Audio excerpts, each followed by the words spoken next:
โอเคขอบใจนะมูเฟซบุ๊กก็หายเลยไปเรียนหนังสือจะได้จะกลับบื้อเข้ามาปันนี่ไปติวก็มูมากพ่อติวใส่นี่ถ้าโรงเรียนส่งจดหมายมาเขียนบ่นี่บ่ได้ไปโรงเรียนเป็นเดือนแล้วบ่มีสิทธิ์สอบแล้วอยากให้เรียนหนังสือเป็นหยังจะบ่ตั้งใจเรียนบังก็นะเอาไปเขียนก็นะเป็นจังไหนครบแตงโมมันเป็นจังไหนลูกนี่สิจื้อป่ะพ่อแล้วแม่อย่าห้ามนะห้ามเป็นหยังได้ดิพอแล้วห่วยเจ้าให้ทายเป็นจังซี่ล่ะมันจะเป็นจังซี่ไง มัมันสิเสียคนก็ย้อนเจ้านี่ล่ะย้อนแม่มันนี่ล่ะเบิ้ลกลับมาก่อนลูกเบิ้ลอย่าไปเบิ้ลกลับมาหาแม่ก่อนเบิ้ลว่าแม่เราบอกกลับมาเบิ้ลกลับมาก่อนเบิ้ลป้า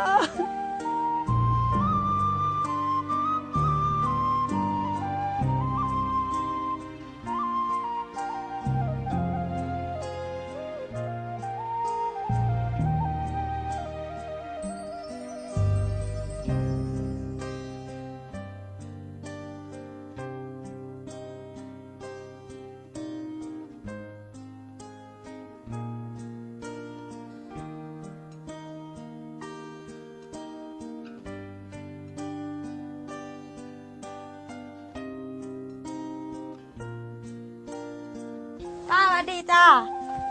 อันนุว่าสิมาถามบ้านเบิ่นกับบ้านจักเทียป่ะจ้ามันบอกกลับมาบ้านจ้าเถื่อลูกมันเป็นเดือนแล้วก็มีแต่คนก็เห็นมันอยู่ในเมืองพูนนู่นน่ะลุงกับเจ็บอดเอ็ดไอคอกแคกลูกกับบ่มาเบิ่งพอเดี๋ยวก็ไปใส่เคยเห็นผู้ชายในรูปนี้ป่ะค่ะไม่เคยเห็นเลยค่ะน้องเคยเห็นป่ะค่ะ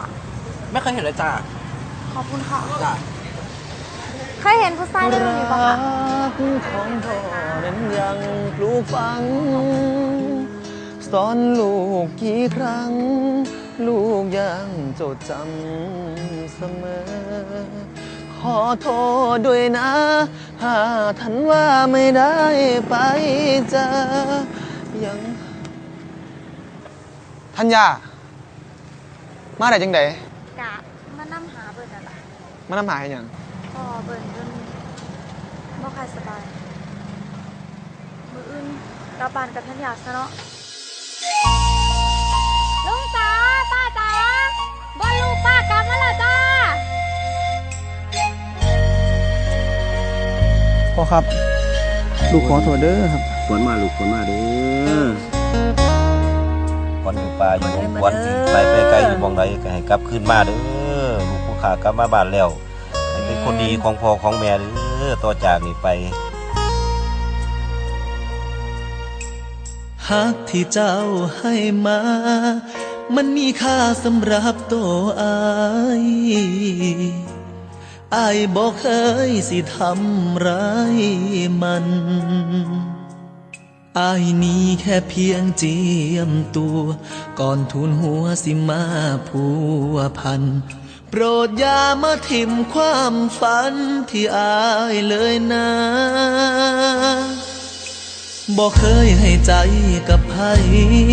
ทั้งหัวใจแม่โทษตามเดี๋ยวท่านอยากกลับบ้านกันเด้อผู้แสบผู้สาวบอกเคยสิหัวสาแต่ต้องยอมรับความเป็นจริงเพื่อผู้หญิงที่อายเห็นค่าให้คนใหม่ที่เขาเข้ามาดูแลให้ดีในเบิ้ลขึ้นมาหาครูหน่อยสำหรับอายแล้วเจ้านั้นมีค่าที่ผ่านมา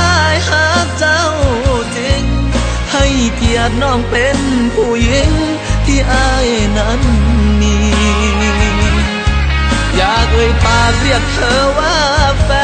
นเดินควงแขนสักครั้งก็ยังดีอยากให้รู้ว่าที่เหตุแบบนี้อายมีเหตุผลครูจะคุยเรื่องธัญญาลูกสาวครูอยากให้เบิ้ลกับธัญญาเป็นแค่เพียงเพื่อนกันเท่านั้น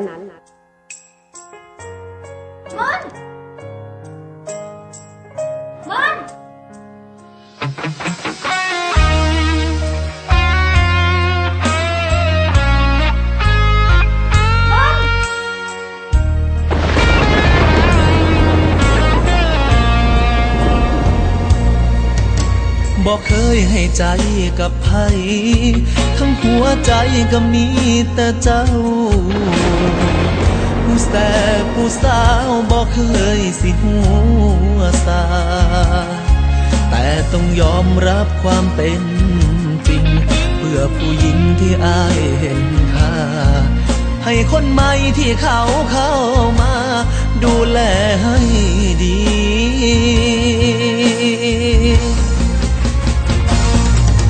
สำหรับอายแล้วเจ้านั้นมีค่า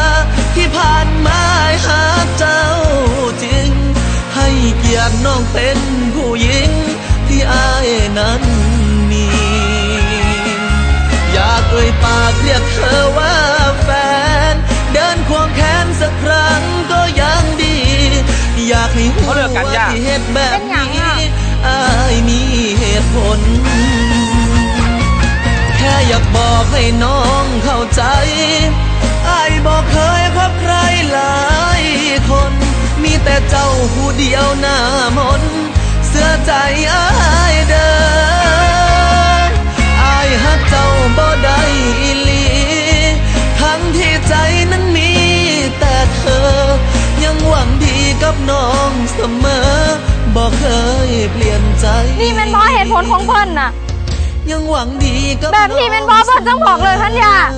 นี่เป็นเพราะมันเป็นเหตุผลของเพิ่นน่ะบอกเคยรักใครขอบใจหลายๆด้วยที่ซอยจ้า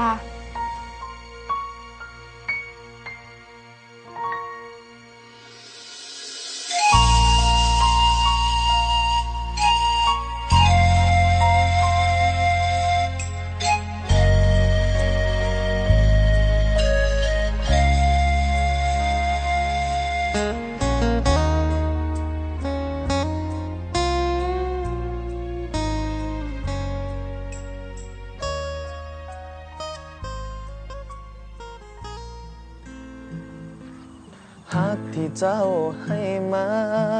มันมีค่าสำหรับตัวอายบอกเคยสิทำร้ายมัน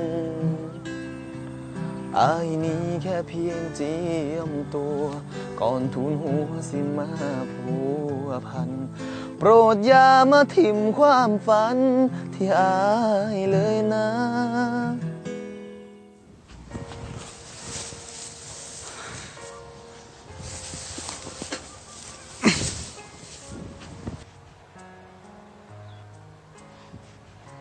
ท่านอยากสิมาบอกว่าท่านอยากเรียนจบแล้วเด้อต่อไปกะคือสิได้ไปเรียนต่อกรุงเทพเฮาก็คือสิบ่ได้พอกันอีกดอกวันนี้ก็เลยมาให้เส้นเสื้อให้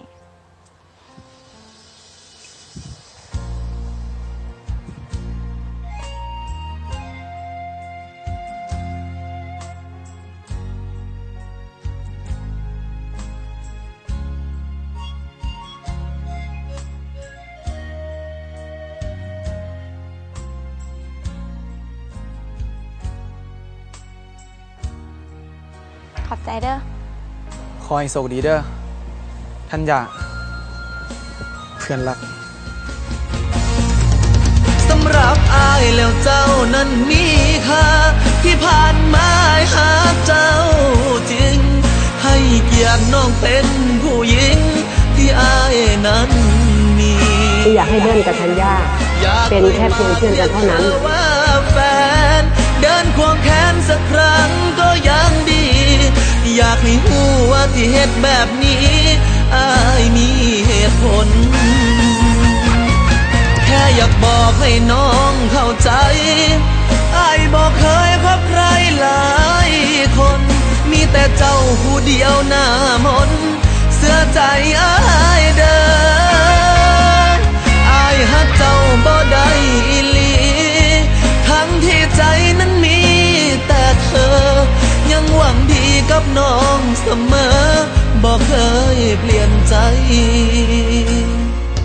ยังหวังดีกับน้องเสมอบอกเค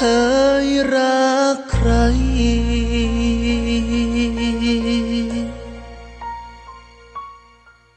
หลังจากที่ทุกท่านนะฮะได้รับชม MV อ้ายมีเหตุผลของเบิร์ดมุทุมราชสยามไปแล้วนะครับท่านสามารถรับชมนะฮะผลงานเพลงของพี่ใน